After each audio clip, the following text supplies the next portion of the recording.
নমস্কার বন্ধুরা, তোমরা দেখছো তোমাদের প্রিয় চ্যানেল অল ইন্ডিয়া র্যাঙ্কার্স। আজকে চলে এসেছি ইতিহাস থেকে সেরা 50টি গুরুত্বপূর্ণ এমসিকিউ কোশ্চেন উত্তর নিয়ে। এবং এখানে শুধু 50টি থাকবে না, 50-এর সাথে কিছু গুরুত্বপূর্ণ ইম্পর্টেন্ট কোশ্চেনও আলোচনা করা হবে। সেটা তোমরা এখানে দেখতেই পাচ্ছ। ইম্পর্টেন্ট সমস্ত প্রশ্ন উত্তর যেগুলো ইতিহাস থেকে রয়েছে সেগুলো কিন্তু আজকে নিয়ে আসা হয়েছে। আর তোমাদের এই যে ক্লাসটি তোমরা যারা গ্রুপ সি গ্রুপটির জন্য দেখছো, শুধু কিন্তু এটি গ্রুপ সি গ্রুপটির জন্য নয়, সামনে আপকামিং আমাদের ডব্লিউবিপি কনস্টেবলের এক্সাম রয়েছে, কেপি কনস্টেবলের এক্সাম রয়েছে। আগামী মাসকে পরপর এক্সামগুলো কিন্তু হয়ে যাচ্ছে। অবশ্যই কিন্তু তোমরা দেখে নেবে, সমস্ত এক্সামের জন্য এটা ইম্পর্টেন্ট রয়েছে। আমাদের 12ই অক্টোবর যে হয়ে যাবার ডব্লিউবিপি এসআই, সেখানকার যে অ্যান্সার কিটা সেটা কিন্তু ডব্লিউবিপি তার ওয়েবসাইটে প্রকাশ করে দিয়েছে। খুব তাড়াতাড়ি কিন্তু রিক্রুটমেন্টগুলো কমপ্লিট হয়ে যাবে। তোমরা কিন্তু অবশ্যই ভালো করে প্রস্তুতি নিতে থাকো। টেলিগ্রাম চ্যানেলে তোমরা কিন্তু এই সমস্ত পিডিএফ পেয়ে যাবে। যেটা অ্যান্সার কি রয়েছে সেটা আমাদের টেলিগ্রামে তোমরা পেয়ে যাবে। অবশ্যই যুক্ত হবে, ডিসক্রিপশন বক্সে লিঙ্ক দেওয়া রয়েছে। এবং ডব্লিউবিপির যে বেস্ট কিছু বই রয়েছে যেখান থেকে ডাইরেক্ট প্রশ্ন চলে আসছে, তোমরা কেপি কনস্টেবল বা ডব্লিউবিপি কনস্টেবলের জন্য এই বইগুলি অবশ্যই ফলো করবে। এখানে দেখতে পাচ্ছ সুবীর দাসের ম্যাথের যে আমাদের যে বইটি রয়েছে, এখানে কিন্তু বেস্ট বই রয়েছে এটা নেওয়ার জন্য তোমরা বাঁদিকে একটা ট্যাগ বলে অপশন পাবে। এই ট্যাগ অপশানে তোমরা কিন্তু ক্লিক করে যে কোনো বই নিয়ে নিতে পারবে। এখন কিন্তু ম্যাক্সিমাম তোমরা কিন্তু ডিসকাউন্ট পেয়ে যাবে। এবং এই বইয়ের লিঙ্ক তোমাদের ডিসক্রিপশন বক্সেও দেওয়া থাকবে, সেখান থেকেও তোমরা নিয়ে নিতে পারো। এছাড়া রয়েছে রিজনিংয়ের জন্য বেস্ট বই, সেটা বাংলা ভাষায়, দুটোই কিন্তু বাংলা ভাষায় বই। রিজনিংয়ের জন্য আর.এস. আগরওয়ালের কিন্তু বেস্ট বই রয়েছে, যেখানে কিন্তু আমরা ডাইরেক্ট প্রশ্ন এখান থেকে কমন পেয়ে যাই। অবশ্যই আমাদের যে ডব্লিউবি এসআই এক্সামটা হয়েছিল, সেই এক্সামের সমস্ত প্রশ্ন উত্তরই কিন্তু এই বই থেকেই ছিল। অবশ্যই তোমরা কিন্তু যারা যারা ডব্লিউবি কনস্টেবল বা কেপি কনস্টেবলের এক্সাম দেবে সামনে, বা group C group D exam দেবে, সকলে কিন্তু এই বই দুটি ফলো করবে। এইখান থেকেই কিন্তু তোমাদের ম্যাক্সিমাম কোশ্চেন, প্রায় 90%-এর ওপরই কিন্তু সব এখান থেকেই চলে আসবে। এছাড়া জিকে কোশ্চেনের জন্য তোমরা কিন্তু এই চ্যানেলটা ফলো করে রাখবে। এখান থেকে ম্যাক্সিমাম কোশ্চেন অ্যান্সার তোমরা কিন্তু জিকে কোশ্চেন পেয়ে যাবে। সকলে একটা লাইক করবে এবং শেয়ার করে দেবে। চলো, আমাদের প্রথম প্রশ্ন শুরু হচ্ছে। হরপ্পা সভ্যতা কে আবিষ্কার করেছিলেন? আমাদের সঠিক অ্যান্সার হয়ে যাবে হরপ্পা সভ্যতা আবিষ্কার করেছিলেন দয়ারাম সাহানি। দয়ারাম সাহানি কত সালে এই হরপ্পা সভ্যতা আবিষ্কার করেন? সাল 1921 সালে দয়ারাম সাহানি তিনি কিন্তু হরপ্পা সভ্যতা আবিষ্কার করেছিলেন। এছাড়া মহেঞ্জোদারো যে সভ্যতা রয়েছে সেটা আবিষ্কার করেছিলেন রাখাল দাস বন্দ্যোপাধ্যায়, আর.ডি. বন্দ্যোপাধ্যায় ব্যানার্জি। তিনি 1922 সালে এটি আবিষ্কার করেন। আর মহেঞ্জোদারোয় কিন্তু বৃহৎ শস্যাগার, বৃহৎ স্নানাগার দুটোই কিন্তু এই মহেঞ্জোদারোতেই পাওয়া যায়। পরের প্রশ্ন রয়েছে, চিকিৎসাবিদ্যা বিষয়টি কোন বেদে রয়েছে? চিকিৎসা শাস্ত্র রয়েছে একমাত্র যে বেদে, সেটা হয়ে যাবে অথর্ব বেদে কিন্তু রয়েছে চিকিৎসা যে বিদ্যা সম্পর্কিত সমস্ত তথ্য। এছাড়া সামবেদে কিন্তু আমাদের সঙ্গীত সম্পর্কে সমস্ত কিছু দেওয়া রয়েছে সামবেদে। এছাড়া বশীকরণ যে সমস্ত মন্ত্রতন্ত্র রয়েছে এগুলো কিন্তু অথর্ব বেদের পার্ট রয়েছে। পরের প্রশ্ন রয়েছে, সিন্ধু সভ্যতার মানুষেরা কোন ধাতুর ব্যবহার জানতো না? সিন্ধু সভ্যতার মানুষেরা সাধারণত তারা লোহার ব্যবহার তারা জানতো না। এবং লোহার সাথে সাথে তারা কিন্তু একটা পশুরও ব্যবহার জানতো না, যেটা রয়েছে ঘোড়া। এই দুটোই কিন্তু বারবার এক্সামে জানতে চায়। পরের প্রশ্ন আছে, তৃতীয় বৌদ্ধ সঙ্গীতি কোথায় অনুষ্ঠিত হয়েছিল? যে থার্ড বৌদ্ধ সম্মেলন হয়েছিল, কনফারেন্স অনুষ্ঠিত হয়েছিল, সেটি হয়েছিল পাটলিপুত্রে 250 খ্রিস্টপূর্বাব্দে। তো পাটলিপুত্রে তো হয়েছিল, আমরা দেখে নেব এক নজরে। চারটি টোটাল বৌদ্ধ সঙ্গীতি হয়েছিল। প্রথম বৌদ্ধ সঙ্গীতি অনুষ্ঠিত হয়েছিল রাজগৃহে, মগধের রাজগৃহে এটি অনুষ্ঠিত হয়েছিল। সেই সময় যিনি ছিলেন অজাতশত্রুর সেকেন্ড শাসক ছিলেন, যিনি হচ্ছেন আমাদের হর্যঙ্গ বংশের। ঠিক আছে। আর এই অজাতশত্রু তার উপাধি ছিল কুনিক। পরবর্তী রয়েছে দ্বিতীয় বৌদ্ধ সঙ্গীতি, যেটা অনুষ্ঠিত হয়েছিল বৈশালীতে। সেই সময় ছিলেন কে? কালাশোক। শিশুনাগ বংশের থেকে ছিলেন কালাশোক, তার সময় বৈশালীতে দ্বিতীয় বৌদ্ধ সঙ্গীতি অনুষ্ঠিত হয়েছিল। তৃতীয় বৌদ্ধ সঙ্গীতি হয়েছিল পাটলিপুত্রে। সেই সময় ছিলেন সম্রাট অশোক, মৌর্য সম্রাট অশোক, তিনি কিন্তু সেই সময় ছিলেন। এবং চতুর্থ বৌদ্ধ সঙ্গীতি, যেটা কিন্তু 78 খ্রিস্টাব্দে হয়েছিল, কাশ্মীরে হয়েছিল, যেখানে কিন্তু কুষাণ বংশ থেকে ছিলেন সম্রাট কনিষ্ক। এই চারটেই কিন্তু এক্সামের জন্য ইম্পর্টেন্ট রয়েছে, চারটেই দেখে রাখবে। পরের প্রশ্ন রয়েছে, কে দিল্লিতে অশোক স্তম্ভ এনে দিয়েছিলেন? তো দিল্লিতে অশোক স্তম্ভ এনেছিলেন, চার অপশান রয়েছে কে। সঠিক অ্যান্সার হয়ে যাবে ফিরোজ শাহ তুগলক, তিনি কিন্তু দিল্লিতে অশোক স্তম্ভ নিয়ে এসেছিলেন। ইম্পর্টেন্ট রয়েছে, দেখে রাখবে, প্রশ্নগুলো সবই ইম্পর্টেন্ট। কে বল্লভভাই প্যাটেলকে সর্দার উপাধি দিয়েছিলেন? বল্লভভাই প্যাটেলকে সর্দার উপাধি দিয়েছিলেন আমাদের Mahatma Gandhi. Option number B আমাদের সঠিক অ্যান্সার। বিক্রমশিলা বিশ্ববিদ্যালয়ের প্রতিষ্ঠাতা কে ছিলেন? বিক্রমশিলা বিশ্ববিদ্যালয় যেটা প্রতিষ্ঠা করেছিলেন কে? পাল রাজা ধর্মপাল। সঠিক অ্যান্সার অপশান এ। এর সাথে সাথে সাথে দেখে রাখবে যে নালন্দা যে বৌদ্ধ ইউনিভার্সিটি রয়েছে এটি প্রতিষ্ঠাতা করেছিলেন কে? প্রথম কুমারগুপ্ত। গুপ্ত সম্রাট প্রথম কুমারগুপ্ত নালন্দা বিশ্ববিদ্যালয় প্রতিষ্ঠা করেন। ওদন্তপুরী বিশ্ববিদ্যালয় প্রতিষ্ঠা করেছিলেন গোপাল, পাল রাজা গোপাল। এবং সোমপুরী যে বিশ্ববিদ্যালয় রয়েছে এটি প্রতিষ্ঠা করেছিলেন ধর্মপাল। এই তিনটেই পরীক্ষায় জিজ্ঞাসা করা হয়, ইম্পর্টেন্ট। পরের প্রশ্ন রয়েছে, কুনিক উপাধিটি কার ছিল? তো একটু আগেই তোমাদের বলেছিলাম যে মগধের হর্যঙ্ক বংশের যে প্রথম সম্রাট ছিলেন যার নাম বিম্বিসার, এবং তারই পুত্র ছিল অজাতশত্রু, যিনি কিন্তু কুনিক নামে পরিচিত, আর বিম্বিসার শ্রেণিক নামে পরিচিত।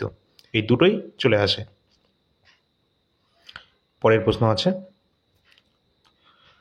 জাতীয় কংগ্রেসের কোন অধিবেশনে জনগণ মন গানটি গাওয়া হয়েছিল? জাতীয় কংগ্রেসের এই কোন অধিবেশনে প্রথম গানটি গাওয়া হয়েছিল জনগণ মন? অবশ্যই এটা রাইট অ্যান্সার হয়ে যাবে কলকাতা অধিবেশন। 1911 যে কলকাতা অধিবেশন রয়েছে সেই সময় কিন্তু জনগণ মন এই গানটি গাওয়া হয়েছিল প্রথমবার। এখান থেকে অনেক কটা কোয়েশ্চেন চলে আসে আমাদের, যেমন বন্দে মাতরম গানটি গাওয়া হয়েছিল কলকাতা অধিবেশন 1896 সালে। স্বরাজ শব্দটি প্রথম ব্যবহার করা হয়েছিল কলকাতা অধিবেশন 1906 সালে। এছাড়া কংগ্রেসের নরমপন্থী এবং চরমপন্থী দুই ভাগে ভাগ হয়ে গিয়েছিল, যেটা কিন্তু সুরাট অধিবেশন 1907 অধিবেশনে। এবং প্রথমবার পূর্ণ স্বরাজের দাবি করা হয়েছিল মুসলিম লীগের এখানে কিন্তু কোন অধিবেশনে? লাহোর অধিবেশনে। 1929 যে জাতীয় কংগ্রেসের লাহোর অধিবেশন হয়েছিল সেখানে পূর্ণ স্বরাজের দাবি উঠেছিল, এবং এই সময় কিন্তু ছিলেন জওহরলাল নেহেরু, এবং 1930 কিন্তু জওহরলাল নেহেরু ছিলেন, এবং এই সময় কিন্তু প্রথম ভারতের ত্রিরঙ্গ রঞ্জিত যে ভারতীয় জাতীয় পতাকা রয়েছে সেটা কিন্তু উত্তোলন করা হয়েছিল। এছাড়া রয়েছে অসহযোগ আন্দোলনের প্রস্তাব, এটা গ্রহণ করা হয়েছিল কলকাতায় 1920 অধিবেশনে। প্রতিটা প্রশ্ন ইম্পর্টেন্ট রয়েছে, এখান থেকে একটাও কিন্তু বাদ দিতে পারবে না। ঠিক আছে, যদি ইম্পর্টেন্ট মনে হয়, ভালো লাগে, একটা লাইক অবশ্যই করবে এবং শেয়ার করে দেবে তোমাদের সমস্ত বন্ধুদের মধ্যে। পরের প্রশ্ন রয়েছে, আচ্ছা এখানে 2 মিনিট তোমরা ওয়েট করবে যাদের প্রয়োজন রয়েছে, যাদের প্রয়োজন নেই তোমরা স্কিপ করতে পারো।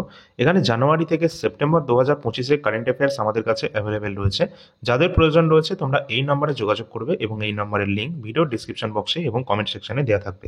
এখানে কি রয়েছে? এখানে আমাদের প্রতি মাসের কারেন্ট অ্যাফেয়ার্স রয়েছে, মান্থলি কারেন্ট অ্যাফেয়ার্স, যেখানে কিন্তু ইম্পর্টেন্ট সমস্ত প্রশ্নোত্তর দেওয়া রয়েছে। আর এখান থেকে কিন্তু আমাদের এসএসসি, রেলওয়ে, আমাদের রাজ্যের সমস্ত এক্সাম কিন্তু এখান থেকে কভার আপ হয়ে যাবে এই কারেন্ট অ্যাফেয়ার্স।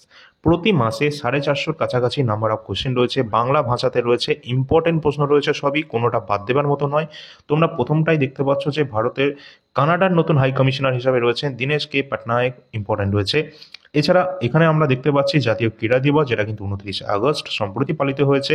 এসসিও সামিট, যেটা কিন্তু রয়েছে চীনের তিয়ানজিন শহরে, এটা কিন্তু অনুষ্ঠিত হয়েছিল। প্রতিটা প্রশ্ন এখানে কিন্তু ইম্পর্টেন্ট রয়েছে, একটাও কিন্তু আমাদের বাদ দেওয়ার মতো কিন্তু নয়। এছাড়া রয়েছে ইন্টারন্যাশনাল মনিটারি ফান্ড, এর বর্তমান কে রয়েছেন? উর্জিত প্যাটেল।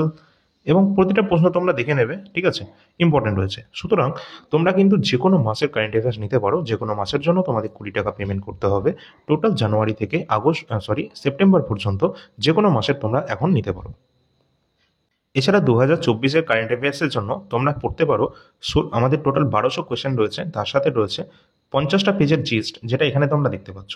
এই 50 পেজের জিস্টের মধ্যে কিন্তু সমস্ত গুরুত্বপূর্ণ ইনফরমেশন দেওয়া রয়েছে 2024 জানুয়ারি থেকে ডিসেম্বরের কমপ্লিট কারেন্ট অ্যাফেয়ার্সের একদম জিস্ট আকারে দেওয়া রয়েছে। তো এটাই যদি তোমরা পড়ে নাও সেটাই সব থেকে বেশি ভালো হবে। এই টোটাল কারেন্ট অ্যাফেয়ার্স জানুয়ারি থেকে ডিসেম্বর, যেখানে 1200 কোয়েশ্চেন এবং 50টা পেজের জিস্ট, এই টোটালটা 80 টাকার মধ্যে কিন্তু তোমরা পেয়ে যাবে। সামনে আয়োজিত হওয়া আমাদের ডব্লিউপি কনস্টেবল, কেপি কনস্টেবল বা গ্রুপ সি, গ্রুপ ডি বা যে কোনো এক্সাম, 1 ডে কম্পিটিটিভ এক্সাম, যেখানে তোমাদের ইতিহাস থেকে প্রশ্ন আসে, তোমরা যদি এই ইতিহাসের পিডিএফটি পড়ে যাও, আশা করছি এর বাইরে কোনো কোশ্চেন, কোনো সিঙ্গেল কোশ্চেন কিন্তু এর বাইরে থাকবে না। কারণ এখানে একদম পুরোপুরিভাবে সমাহিত করা রয়েছে একদম জিস্ট আকারে পুরো ইন্ডিয়ান হিস্ট্রিকে, প্রাচীন ভারত থেকে শুরু করে মধ্য ভারত, আধুনিক ভারত, এবং শেষের দিকে কিছু ইম্পর্টেন্ট ওয়ান শট টাইপের কোশ্চেন অ্যান্সার। এই টোটালটা যদি তোমরা কমপ্লিট করে নাও এবং বারবার যদি রিভিশন দিতে পারো এটাকে, তাহলে কিন্তু ম্যাক্সিমাম কোশ্চেন অ্যান্সার তোমাদের রাজ্যের ক্ষেত্রে তো 100% কমপ্লিট হয়ে যাবে, এবং এসএসসি, রেলওয়ের মতো এক্সামে কিন্তু তোমাদের 80%, 90%-এর কাছাকাছি এটা কমন কিন্তু একদম ডাইরেক্ট পেয়ে যাবে তোমরা। এখানে সমস্ত ইম্পর্টেন্ট প্রশ্ন দেওয়া রয়েছে, এবং শেষের দিকে যে ওয়ান শট রয়েছে এটা যদি করে যাও, ডাইরেক্ট কিন্তু আমাদের ডব্লিউপি কনস্টেবল বলো, কেপি কনস্টেবল বলো বা গ্রুপ সি, গ্রুপ ডি, সমস্ত এক্সামে ডাইরেক্ট কিন্তু এখান থেকে প্রশ্ন তোমরা কমন পেয়ে যাবে। সামনে রেলওয়ে গ্রুপ ডি এক্সাম রয়েছে আমাদের ডিসেম্বরের মধ্যেই সম্ভাবনা রয়েছে। সুতরাং এখানে কিন্তু বায়োলজির যে পিডিএফটি রয়েছে চ্যাপ্টার ওয়াইজ লাস্ট 10 বছরের প্রশ্ন উত্তর দেওয়া রয়েছে এখানে প্রিভিয়াস ইয়ার সমস্ত প্রশ্ন উত্তর তোমরা এখানে দেখতে পাচ্ছ। টোটাল এখানে আমাদের মোটামুটি এখানে টোটাল 70টা পেজের মধ্যে কিন্তু কমপ্লিট করা রয়েছে এই টোটাল বায়োলজির পিডিএফটি, যেটা কিন্তু তোমরা 60 টাকার মধ্যে পেয়ে যাবে। যাদের প্রয়োজন রয়েছে তোমরা এটা নিয়ে নিতে পারো। সামনে রেলওয়ে এনটিপিসির যে গ্র্যাজুয়েট আন্ডার গ্র্যাজুয়েটের ফর্ম ফিল আপ আমাদের শুরু হয়ে যাবে সামনের সপ্তাহে। সুতরাং আমাদের যদি এই প্রশ্নোত্তরগুলো দেখতে হয় প্রিভিয়াস ইয়ার অবশ্যই পড়তে হবে, 2025-এ হয়ে যাওয়া প্রশ্নগুলি, যেখানে কিন্তু আমরা দেখতে পাচ্ছি গ্র্যাজুয়েট লেভেলে 47টি শিফটের সমাধান দেওয়া রয়েছে বাংলা ভাষাতে। এবার এটা আবার সাবজেক্ট ওয়াইজ দেওয়া রয়েছে, যেমন আমাদের ভূগোল, ইতিহাস, ইকোনমিক্স, কারেন্ট অ্যাফেয়ার্স, পলিটি, এই ধরনের টোটাল 18টা টপিকে কিন্তু এটা ভাগ করা রয়েছে। টোটাল 82টা মতো আমাদের পেজ সংখ্যা রয়েছে, যেটা তোমরা 99 টাকার মধ্যে পেয়ে যাবে। অবশ্যই তোমরা কিন্তু এটা সংগ্রহ করে রাখবে। যে কোনো আমাদের প্রিভিয়াস ইয়ার পেপার যেগুলো সম্প্রতি হয়েছে সেটা কিন্তু আমাদের আপকামিং সমস্ত এক্সামের জন্য ইম্পর্টেন্ট হয়ে যায়। সুতরাং অবশ্যই টেলিগ্রাম চ্যানেলে তোমরা যুক্ত হবে এবং এই যে নাম্বারটি রয়েছে এই নাম্বারে তোমরা যোগাযোগ করবে।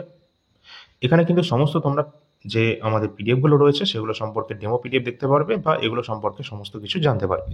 যার যেটা প্রয়োজন রয়েছে অবশ্যই নিয়ে নেবে। এছাড়া এনটিপিসি প্রিভিয়াস ইয়ার 2020-21-টাও রয়েছে, যেখানে 5000 কোশ্চেন রয়েছে, আরপিএফ এসআই রয়েছে এবং অন্যান্য এসএসসি জিডি কনস্টেবলগুলো সবই অ্যাভেলেবেল রয়েছে আমাদের কাছে।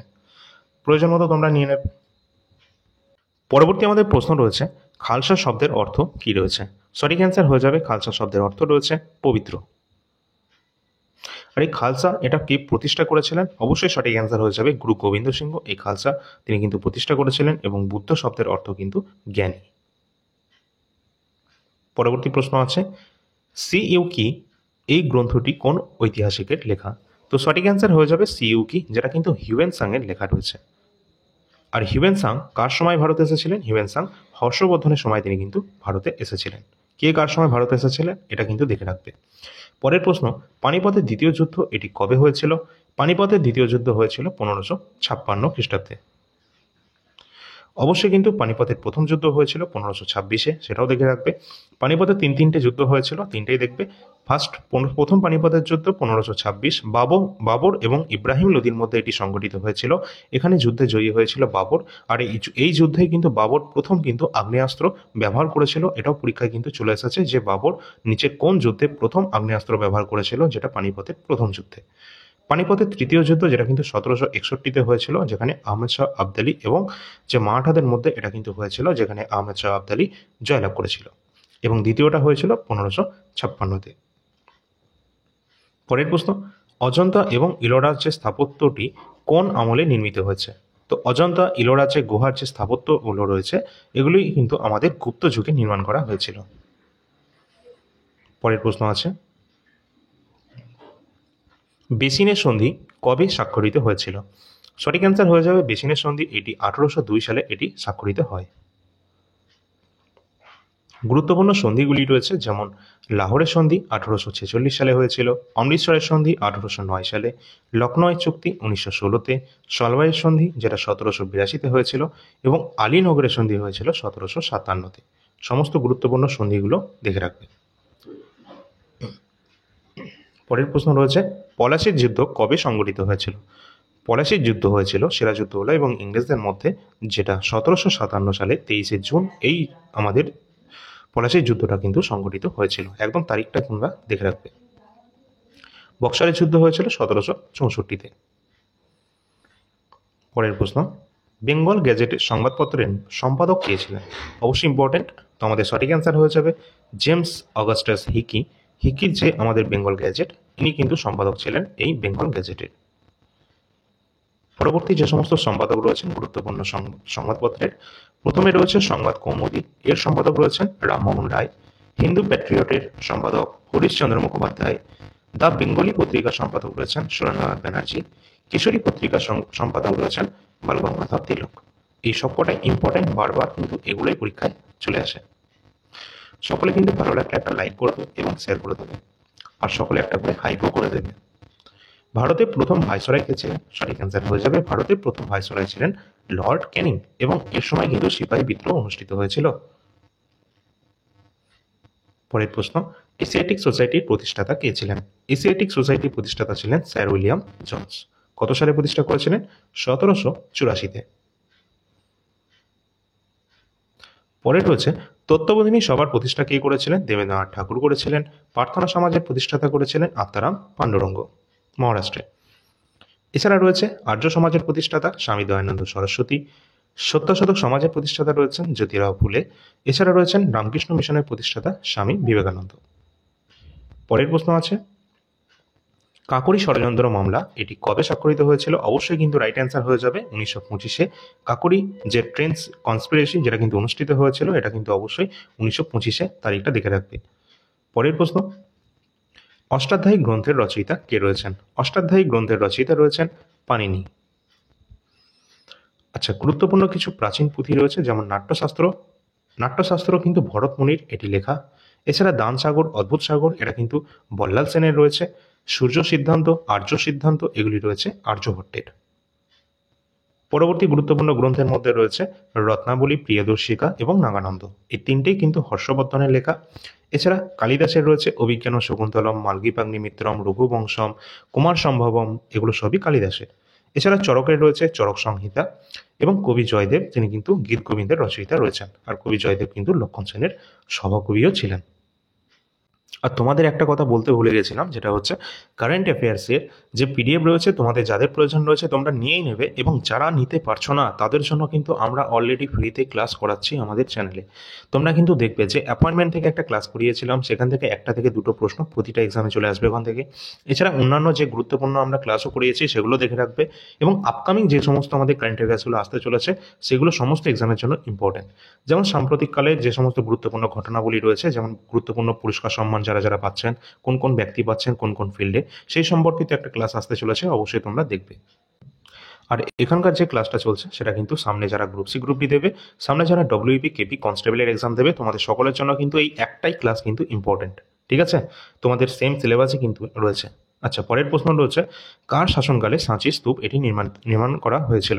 সঠিক অ্যান্সার হয়ে যাবে সম্রাট অশোকের সময় সাঁচি স্তূপের নির্মাণ হয়েছিল। পরবর্তী প্রশ্ন, হলদিঘাটের যুদ্ধ এটি কত সালে স্বাক্ষরিত হয়েছিল? তো হলদিঘাটের যুদ্ধ কিন্তু 1576 কিন্তু এটি হয়েছিল। পরের প্রশ্ন রয়েছে, কাঞ্চির পল্লব বংশ এর প্রতিষ্ঠাতা কে ছিলেন? অবশ্যই পরীক্ষায় চলে আসে, কাঞ্চির পল্লব বংশের প্রতিষ্ঠাতা কিন্তু সিংহ বিষ্ণু। দেখে রাখবে, এটা কনফিউশন হয় অনেকের। সিংহ বিষ্ণু আমাদের রাইট অ্যান্সার হবে, কাঞ্চির পল্লব বংশের প্রতিষ্ঠাতা। মধ্যযুগীয় ভারতে স্থায়ী সেনাবাহিনী ব্যবস্থার প্রচলন কে করেছিলেন? মধ্যযুগীয় ভারতে স্থায়ী সেনাবাহিনী প্রচলন করেছিলেন আলাউদ্দিন খলজি, যিনি কিন্তু আলাই দরওয়াজা নির্মাণ করেছিলেন, এবং এই আলাউদ্দিন খলজি তিনি কিন্তু রেশনিং ব্যবস্থা তৈরি করেছিলেন। তো ভারতীয় কিন্তু দিল্লি সুলতান যেটা রয়েছে, এটা কমপ্লিট আমাদের চ্যানেলে অলরেডি দেওয়া রয়েছে, তোমরা দেখে নিতে পারো। 50 মিনিটের ক্লাস রয়েছে, ওর বাইরে কোনো কোশ্চেন কিন্তু আমাদের কোনো পরীক্ষায় আসবে না। ভারতের জাতীয় প্রতীক লিখিত সত্যমেব জয়তে কি রয়েছে? সত্যমেব জয়তে এই কথাটির উৎস কোন জায়গা থেকে? এটি কিন্তু নেওয়া হয়েছে একটি উপনিষদ, যেটা মুন্ডক উপনিষদ থেকে নেওয়া হয়েছে। সত্যমেব জয়তে অর্থাৎ সত্যের জয় হোক। পরের প্রশ্ন, জৈন ধর্মের কোন সম্প্রদায়ের লোকেরা কোনো বস্ত্র পরিধান করতেন না? অর্থাৎ জৈন ধর্মের কোন সম্প্রদায়, দুটো ধর্ম ছিল, মানে জৈন ধর্মের দুটো সম্প্রদায়, একটা শ্বেতাম্বর একটা দিগম্বর। এর মধ্যে দিগম্বর সম্প্রদায়ের যারা ছিলেন তারা কিন্তু কোনো রকম বস্ত্র পরিধান করতেন না, আর শ্বেতাম্বর যারা ছিলেন তারা কিন্তু সাদা বস্ত্র পরিধান করতেন। পরের প্রশ্ন, মুসলিম শাসকদের মধ্যে প্রথম কে মুদ্রা নিয়ন্ত্রণ ব্যবস্থা চালু করেছিলেন? মুদ্রাকে নিয়ন্ত্রণ করার যে ব্যবস্থা সেটা কিন্তু এই আলাউদ্দিন খলজি তিনি করেছিলেন। আর খলজি বংশের প্রতিষ্ঠাতা কিন্তু ছিলেন জালালউদ্দিন খলজি। পরের প্রশ্ন, সমুদ্রগুপ্তের রাজধানী কোথায় ছিল? সমুদ্রগুপ্তের রাজধানী ছিল পাটলিপুত্রে। আর সমুদ্রগুপ্ত তিনি ভারতের নেপোলিয়ন নামে পরিচিত। আর তারই মুদ্রায় তার যে বিনা পদন্রত অবস্থায় দেখা গেছে, তাকে কিন্তু কবিরাজও কিন্তু বলা হয়ে থাকে, এটাও দেখে রাখবে। পরে গুরুত্বপূর্ণ রাজধানী রয়েছে যেমন বিম্বিসার। হর্যঙ্গ বংশের বিম্বিসারের রাজধানী ছিল রাজগৃহে। হর্ষবর্ধনের রাজধানী ছিল কনৌজে। আকবরের রাজধানী ছিল ফতেপুর সিক্রি। আর আকবর কিন্তু ফতেপুর সিক্রি, বুলন্দ দরওয়াজা এগুলো কিন্তু তিনি তৈরি করেছিলেন। ঠিক আছে, সিরাজউদ্দৌলার রাজধানী ছিল মুর্শিদাবাদে, এবং শশাঙ্কের রাজধানী ছিল কর্ণ সুবর্ণে। সবকটা ইম্পর্টেন্ট। পরের প্রশ্ন আছে, কুতুব মিনারের নির্মাণ কার্য কে শেষ করেছিলেন? তো কুতুব মিনারের যে নির্মাণ কার্য সেটা শুরু করেছিলেন কে? কুতুবউদ্দিন আইবক, যিনি দাস বংশের প্রতিষ্ঠাতা ছিলেন, এবং এটি নির্মাণ কার্য শেষ করেছিলেন পরবর্তী সম্রাট ইলতুৎমিশ, যিনি কিন্তু দিল্লি সুলতানি বংশের প্রথম সার্বভৌম রাজা ছিলেন। দেখে রাখবে, ইম্পর্ট্যান্ট। পরের প্রশ্ন আছে, কোন বিখ্যাত মুঘল সম্রাট দিল্লির লালকেল্লা নির্মাণ করেছিলেন? সঠিক অ্যান্সার হয়ে যাবে শাহজাহান। মুঘল সম্রাট শাহজাহান তিনি লালকেল্লার এটা নির্মাণ কার্য করেছিলেন। পরে একটা ইম্পর্টেন্ট কোশ্চেন রয়েছে, শাসনকাল অনুসারে আমাদেরকে এই চারজন রাজাকে আমাদের সাজাতে হবে। তো এখানে কিন্তু আমরা দেখতে পাবো প্রথমে যে রাজা আসবেন সেটা কিন্তু অবশ্যই প্রথম চন্দ্রগুপ্ত, তারপর আসবেন সমুদ্রগুপ্ত, দেন হর্ষবর্ধন, তারপর আসবে আমাদের প্রথম রাজেন্দ্র চোল। সুতরাং অপশন নাম্বার বি কিন্তু আমাদের এক্ষেত্রে রাইট অ্যান্সার হয়ে যাবে। এদের সময়কালগুলো তোমরা দেখে নাও একটু। যেমন হর্ষবর্ধনের সময়কাল 600 থেকে আনুমানিক 647 খ্রিস্টাব্দ রয়েছে। তারপর রয়েছে সমুদ্রগুপ্তের শাসনকাল, যেটা কিন্তু 335 থেকে 380 রয়েছে। প্রথম চন্দ্রগুপ্তের রয়েছে 319 থেকে 335 খ্রিস্টাব্দ, এবং প্রথম রাজেন্দ্র চোলের রয়েছে 1014 থেকে 1044। সুতরাং অবশ্যই কিন্তু দেখে রাখবে এই সমস্ত যে গুরুত্বপূর্ণ শাসনগুলো রয়েছে তাদের সময়কালগুলো দেখে রাখবে। এরকম প্রশ্ন কিন্তু তোমাদের আনকমন টাইপের কোশ্চেন চলে আসতে পারে। পরের প্রশ্ন, নিম্নলিখিত কোন সুলতান জিলিল্লাহ উপাধি ধারণ করেছিলেন? জিলিল্লাহ উপাধিটি কিন্তু ধারণ করেছিলেন কে? অবশ্যই গিয়াস উদ্দিন বলবন। গিয়াস উদ্দিন বলবন তিনি কিন্তু 40 চক্র উচ্ছেদ করেন এবং তিনি কিন্তু নিজেই 40 চক্রের মধ্যে একজন সদস্য ছিলেন, ঠিক আছে? আর তিনি নিজেকে ঈশ্বরের প্রতিনিধি বলে দাবি করতেন। পরের প্রশ্ন রয়েছে, কোন রাজা দিল্লি আক্রমণ করে কোহিনূর হিরে লুণ্ঠন করেছিলেন? অবশ্যই ইম্পর্টেন্ট। 1739 সালে নাদির শাহ কিন্তু ভারতের ওপর আক্রমণ করেন এবং সেই সময় কিন্তু ভারত থেকে কোহিনূর হিরে তিনি কিন্তু লুণ্ঠন করে নিয়ে যান। পরের প্রশ্ন রয়েছে, কার শাসনকালে রাজস্ব নিষ্পত্তির জন্য জাবদি ব্যবস্থা? তো জাবদি ব্যবস্থা এটা কিন্তু চালু করা হয়েছিল সম্রাট আকবরের সময়কালে। অপশন নাম্বার এ আমাদের রাইট অ্যান্সার হবে। পরের প্রশ্ন রয়েছে, আচ্ছা, টোডরমল ইনি কোন ক্ষেত্রের সাথে জড়িত? টোডরমল কিন্তু আকবরেরই রাজসভার একজন সদস্য ছিলেন। এই টোডরমল তিনি কিন্তু রাজস্ব মন্ত্রী ছিলেন, অর্থাৎ তিনি ভূমি সংস্কারের সাথে কিন্তু যুক্ত ছিলেন। এটা ইম্পর্টেন্ট হবে আমাদের। আচ্ছা, রাজস্ব ব্যবস্থা সম্পর্কে টোডরমল ছিলেন। আরও একজন ছিলেন যেটা হচ্ছে তানসেন, তিনি কিন্তু সঙ্গীতের সাথে যুক্ত ছিলেন, ঠিক আছে? এগুলো একটু দেখে রাখবে। পরের প্রশ্ন আছে, বাজার দর নিয়ন্ত্রণ ব্যবস্থা কে চালু করেছিলেন? তো সঠিক অ্যান্সার হয়ে যাবে আলাউদ্দিন খলজি বাজার দর নিয়ন্ত্রণ ব্যবস্থা চালু করেছিলেন। পরের প্রশ্ন, শশাঙ্কের মৃত্যুর পর বাংলাদেশে রাজনৈতিক অস্থিরতাকে কি বলা হয়ে থাকে? অবশ্যই এটাকে কিন্তু আমরা মাৎসর ন্যায় বলে থাকি। Option number A. পরের প্রশ্ন, পুরীর জগন্নাথ মন্দিরের নির্মাণ কার্য শুরু করেছিলেন কোন রাজা? ইম্পর্টেন্ট। এখানে কিন্তু অনন্ত বর্মন যিনি রয়েছেন তিনি কিন্তু পুরীর জগন্নাথ মন্দিরের নির্মাণ কার্যকে শুরু করেন। পরের প্রশ্ন, মারাঠা মেকিয়াভেলি এই উপাধিটি নিচে কোন ব্যক্তি রয়েছে? অবশ্যই নানা ফডনবিস, তিনি কিন্তু মারাঠা মেকিয়াভেলি এই উপাধিটি কিন্তু তার রয়েছে। এখানে গুরুত্বপূর্ণ যে উপাধিগুলো রয়েছে এখান থেকে পরীক্ষায় চলে আসে। ভালো করে যেগুলো তোমাদের কিন্তু দিচ্ছে এগুলো কিন্তু দেখে রাখবে। একটাও এক্সট্রা ইনফরমেশন তোমাদের কিন্তু কোনো রকম অপ্রয়োজনীয় কিন্তু নয়, ঠিক আছে? অমিত্রাঘাত রয়েছে, এটা কিন্তু বিন্দুসারের উপাধি রয়েছে। বাংলার আকবর নামে পরিচিত হোসেন শাহ, হিন্দুস্থানের তোতা পাখি বলা হয় আমির খসরুকে। শিলাদিত্য সকলোত্তর পথনাথ নামে পরিচিত হর্ষবর্ধন। শেরি পাঞ্জাব রঞ্জিত সিং। সুলতানি যুগের আকবর বলা হয়ে থাকে ফিরোজ শাহ তুগলককে, এটাও দেখে রাখবে। কাশ্মীরের আকবর বলা হয় জৈনুল আবেদিনকে। পরবর্তী রয়েছে দ্বিতীয় পরশুরাম বলা হয়ে থাকে মহাপদ্মানন্দকে, নন্দ বংশের শ্রেষ্ঠ সম্রাট ছিলেন। প্রতিটা প্রশ্ন ইম্পর্টেন্ট। যদি ভালো লাগে একটা লাইক করবে এবং শেয়ার অবশ্যই করে দেবে, ঠিক আছে? আগের ক্লাসগুলো তোমাদের লাইক শেয়ারের থেকে বেশি গুরুত্বপূর্ণ হচ্ছে আগের ক্লাস, ঠিক আছে? কারণ তোমাদের কিন্তু আগের ক্লাসগুলো যারা যারা দেখোনি অবশ্যই দেখে নেবে। ইম্পর্টেন্ট সমস্ত কোয়েশ্চেন তোমরা কিন্তু এই আমাদের চ্যানেলে কিন্তু পেয়ে যাবে। এর আগে অনেক ক্লাস কিন্তু তোমাদের নেওয়া হয়েছিল, সেগুলো একটু দেখে রাখবে। পরের প্রশ্ন রয়েছে, কবুলিয়ত এবং পাট্টা প্রথা কে প্রবর্তন করেছিলেন? অবশ্যই রাইট অ্যান্সার হয়ে যাবে শেরশাহ কবুলিয়ত এবং পাট্টা প্রথা প্রবর্তন করেন। ইম্পর্টেন্ট রয়েছে এটা। আচ্ছা, অমৃতসরের স্বর্ণ মন্দির কোন শিখ গুরুর সময় এটি নির্মিত হয়েছিল? সঠিক অ্যান্সার হয়ে যাবে গুরু রামদাসের সময় এই অমৃতসরের স্বর্ণ মন্দির যেটি রয়েছে এটা নির্মাণ কার্য শুরু হয়। আর এই নির্মাণ কার্য সমাপ্ত হয়েছিল গুরু অর্জুন দেবের সময়। পরের প্রশ্ন, গান্ধীজি অসহযোগ আন্দোলন কবে শুরু করেছিলেন? অবশ্যই 1920 থেকে 22-এর মধ্যে যে অসহযোগ আন্দোলন শুরু হয়েছিল 1920-তে আমাদের রাইট অ্যান্সার হয়ে যাবে। গান্ধীর যে গুরুত্বপূর্ণ আন্দোলনগুলি ছিল পরীক্ষায় কিন্তু প্রতিটা ইম্পর্টেন্ট রয়েছে, একটা বাদ দেওয়ার মতো নয়। মহাত্মা গান্ধী দক্ষিণ আফ্রিকা থেকে ভারতে ফিরে এসেছিলেন কত সালে? 1915-তে। 1915-তে এসেছিলেন গান্ধীজি, দক্ষিণ আফ্রিকা থেকে ভারতে ফেরত আসেন। চম্পারণ সত্যাগ্রহ ছিল গান্ধীজির প্রথম যেটা সত্যাগ্রহ 1917-তে। এটাও পরীক্ষায় আসে যে গান্ধীজির প্রথম সত্যাগ্রহের নাম কি? চম্পারণ সত্যাগ্রহ 1917। অসহযোগ আন্দোলন 1920-তে শুরু হয় এটা, এবং ডান্ডি অভিযান যেটা রয়েছে, এবং লবণ সত্যাগ্রহ যেটা 1930 সালে হয়েছিল। আর ভারত ছাড়ো আন্দোলন তো আমরা সকলেই জানি 1942-এ। পরের প্রশ্ন আছে, চিরস্থায়ী বন্দোবস্ত কে প্রবর্তন করেছিলেন? সঠিক অ্যান্সার হয়ে যাবে লর্ড কর্নওয়ালিস। তিনি চিরস্থায়ী ব্যবস্থা প্রবর্তন করেছিলেন।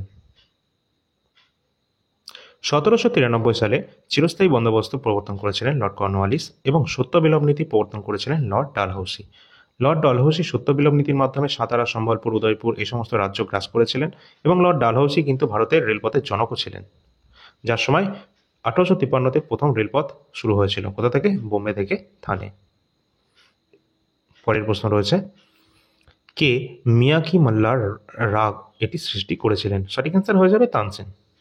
একজন বিখ্যাত সঙ্গীতজ্ঞ ছিলেন তিনি। ভারতের শেষ মুঘল সম্রাট কে ছিলেন? সঠিক অ্যান্সার হয়ে যাবে দ্বিতীয় বাহাদুর শাহ ভারতের শেষ মুঘল সম্রাট ছিলেন। পরের প্রশ্ন, সুলতানি আমলে ইকতা বলতে কি বোঝায়? সুলতানি আমলে ইকতা বলতে বোঝানো হতো বিশেষ অঞ্চলের যে ভূমি রাজস্বের অনুদান, সেটাই ইকতা নামে পরিচিত। নেক্সট, মাউন্টব্যাটেন পরিকল্পনার সময় ভারতের জাতীয় কংগ্রেসের সভাপতি কে ছিলেন? এখানে পরীক্ষায় এরকমও চলে আসে, আবার বলা হয় যে স্বাধীনতার প্রাক্কালে ভারতের জাতীয় কংগ্রেসের সভাপতি কে ছিলেন। তো দুটোরই উত্তর একই, জে.বি. কৃপলানি। তিনি কিন্তু এই মাউন্টব্যাটেন পরিকল্পনার সময় ভারতের জাতীয় কংগ্রেসের সভাপতিত্ব করেছিলেন, এবং স্বাধীনতার প্রাক্কালেও তিনি ছিলেন। কত সাল? 1946-এর দিকে। পরের প্রশ্ন, ইস্ট ইন্ডিয়া কোম্পানি কার রাজত্বকালে প্রথম বাণিজ্য কুঠি নির্মাণ করেছিলেন? অবশ্যই রাইট অ্যান্সার হয়ে যাবে জাহাঙ্গীরের সময়। পরের প্রশ্ন রয়েছে, আন্দামানে ভারতের কোন ভাইসরয়কে হত্যা করা হয়েছিল? ইম্পর্টেন্ট, এখানে কিন্তু আন্দামানে ভারতের লর্ড যে মেও নামে যে ভাইসরয় ছিলেন, তাকে কিন্তু হত্যা করা হয়েছিল। এবং আজকের আমাদের শেষ কোশ্চেন, ইম্পর্টেন্টও রয়েছে, ভারতের জাতীয় কংগ্রেসের প্রথম অধিবেশনে সভাপতিত্ব কে করেছিলেন? সঠিক অ্যান্সার উমেশ চন্দ্র বন্দ্যোপাধ্যায়। ভারতের জাতীয় কংগ্রেসের প্রথম অধিবেশন, যেটা কিন্তু বোম্বাইয়ের গোকুল দাস তেজপাল সংস্কৃত কলেজে এটি অনুষ্ঠিত হয়েছিল সাল 1885-তে। 72 জন প্রতিনিধি নিয়ে এই সম্মেলনটি অনুষ্ঠিত হয়েছিল। তো ইম্পর্টেন্ট রয়েছে, প্রতিটা কোশ্চেন কিন্তু ইম্পর্টেন্ট, দেখে রাখবে। এখানে একটু আমরা দেখে নিই জাতীয় কংগ্রেস সম্পর্কে। 1885-তে জাতীয় কংগ্রেস প্রতিষ্ঠিত হয়েছিল। জাতীয় কংগ্রেসের প্রথম মহিলা সভাপতি ছিলেন অ্যানি বেসান্ট, এবং জাতীয় কংগ্রেসের প্রথম ভারতীয় মহিলা সভাপতি ছিলেন সরোজিনী নাইডু। এছাড়া জাতীয় কংগ্রেসের প্রথম ইংরেজ সভাপতি ছিলেন কে? George bell. প্রতিটা প্রশ্ন ইম্পর্টেন্ট রয়েছে, এবং তোমাদের যদি ভালো লেগে থাকে আজকের ক্লাসটি, সকলে একটা লাইক করে দেবে, শেয়ার করে দেবে, এবং হাইপের অপশান তোমরা পেয়ে যাবে। আর সাবস্ক্রাইব তো অবশ্যই তোমরা করবে, ঠিক আছে? এই সম্পর্কিত সমস্ত তথ্য পরবর্তীতে তোমরা পরবর্তী ক্লাসগুলো রয়েছে পরপর পাওয়ার জন্য। এবং টেলিগ্রাম চ্যানেলে যুক্ত হবে, তার কারণ হচ্ছে আমরা যে সমস্ত আপডেটগুলো ইউটিউবের মাধ্যমে দিই না, যেমন কি গতকাল আমাদের প্রকাশিত হয়েছে কি পিএসসি ক্লার্কশিপের যে রেজাল্ট, যেখানে 90,000 ক্যান্ডিডেটের কাছাকাছি পাস করেছে, সেটা কিন্তু আমরা আমাদের টেলিগ্রাম চ্যানেলের সঙ্গে সঙ্গে দিয়ে দিয়েছি। এছাড়া WBPSI এর অ্যান্সার রিলিজ করা হয়েছে, যেটাও কিন্তু আমাদের টেলিগ্রাম চ্যানেলে কিন্তু সঙ্গে সঙ্গে দিয়েছি, যেটা কিন্তু ইউটিউবে তোমরা পাবে না। অ্যান্সার কিটাও তোমাদের দেওয়া হয়েছে, অবশ্যই দেখে নেবে, মিলিয়ে নেবে, ঠিক আছে? কারোর যদি কোনো কোশ্চেনে ডাউট মনে হয়ে থাকে, তোমরা কিন্তু ইমেলের মাধ্যমে সেটা কিন্তু চ্যালেঞ্জ করতে পারো, ঠিক আছে? WP যে একটা ইমেল আইডি দেওয়া হয়েছে অফিসিয়াল ওয়েবসাইটে, সেটা তোমরা নিয়ে ওখানে তোমরা ইমেল করতে পারো 7 দিনের মধ্যে অবশ্যই, ঠিক আছে? এবং আপকামিং আমাদের যে সমস্ত এক্সামগুলো পরপর আসতে চলেছে, সেগুলো কিন্তু অবশ্যই আমাদের অনুষ্ঠিত হবে, যেটা নভেম্বরে রয়েছে, কিছু এক্সাম ডিসেম্বরে রয়েছে, এবং গ্রুপ সি গ্রুপ ডি যেটা আমাদের জানুয়ারি 2026-এ রয়েছে। এছাড়া WP কেপি যে আমাদের যে প্যাটার্ন রয়েছে, সেটা কিন্তু WB গ্রুপ সি গ্রুপ ডির জন্য যেটা রয়েছে না, প্রায় একই সিলেবাস, ঠিক আছে? সুতরাং আমাদের যে দুটো আলাদা আলাদা ক্লাস তো নেওয়া তোমাদের এটা ঠিকঠাক নয়, বা একই কিন্তু কোশ্চেন তোমাদের বিভিন্ন কোশ্চেনে মানে বিভিন্ন এক্সামে কিন্তু তোমাদের চলে আসবে। সুতরাং তোমাদের আলাদা করে ক্লাস নেওয়ার মানে হয় না, একটা ক্লাসের মধ্যেই তোমাদের সবগুলো কিন্তু কভার করে দেওয়ার চেষ্টা আমরা করব। অবশ্যই কিন্তু তোমরা টেলিগ্রাম চ্যানেলে যুক্ত হবে, যার লিঙ্ক ভিডিও ডিসক্রিপশন বক্সে পাবে। এছাড়া এই নাম্বারটি যেটা রয়েছে, এই নাম্বারের লিঙ্কও তোমরা পাবে, ঠিক আছে? এবং এটাও আমাদের সেকেন্ড রয়েছে, এটাতেও যুক্ত হবে। এখানে যে সমস্ত পিডিএফ তোমরা দেখতে পাচ্ছ এগুলো তো অ্যাভেলেবেল রয়েছে, যার যেটা প্রয়োজন রয়েছে প্রয়োজন মতো তোমরা নিয়ে নেবে। এছাড়া কারেন্ট অ্যাফেয়ার্স তোমাদের বারবার বলছি, কারেন্ট অ্যাফেয়ার্স ইম্পর্টেন্ট কোশ্চেন আমরা আমাদের চ্যানেলে অলরেডি করিয়ে রেখেছি, সেগুলো তোমরা দেখবে। তারপর তোমাদের ভালো লাগলে তোমরা কারেন্ট অ্যাফেয়ার্সের পিডিএফ নিতে পারো, না হলেও কোনো সমস্যা নেই। তোমাদের জন্য স্পেশাল আরও কিছু গুরুত্বপূর্ণ কারেন্ট অ্যাফেয়ার্স খুব তাড়াতাড়ি চলে আসবে। আর তোমাদের যে দুটো বই রেকমেন্ড করেছি, একটা হচ্ছে ম্যাথের জন্য সুবীর দাস এবং আর.এস. আগরওয়ালের যে রিজনিংয়ের বই, কোনো রকমভাবে আমি প্রমোশনের জন্য বলছি না এটা, ঠিক আছে? তোমাদের কাছাকাছি কোনো বুক স্টোর থাকলেও তোমরা নিতে পারো, অথবা ডিসক্রিপশন বক্সে তোমরা লিঙ্ক পেয়ে যাবে, সেখান থেকে নিলে কিন্তু এখন ম্যাক্সিমাম তোমরা ডিসকাউন্ট পেয়ে যাবে, কারণ তোমরা জানো যে এখন একটা আমাদের দীপাবলির যে অফার চলছে। তো তোমাদের যদি ভালো লাগে অবশ্যই সাবস্ক্রাইব করে রাখবে। চলো পরবর্তী ক্লাসে দেখা হচ্ছে। ধন্যবাদ।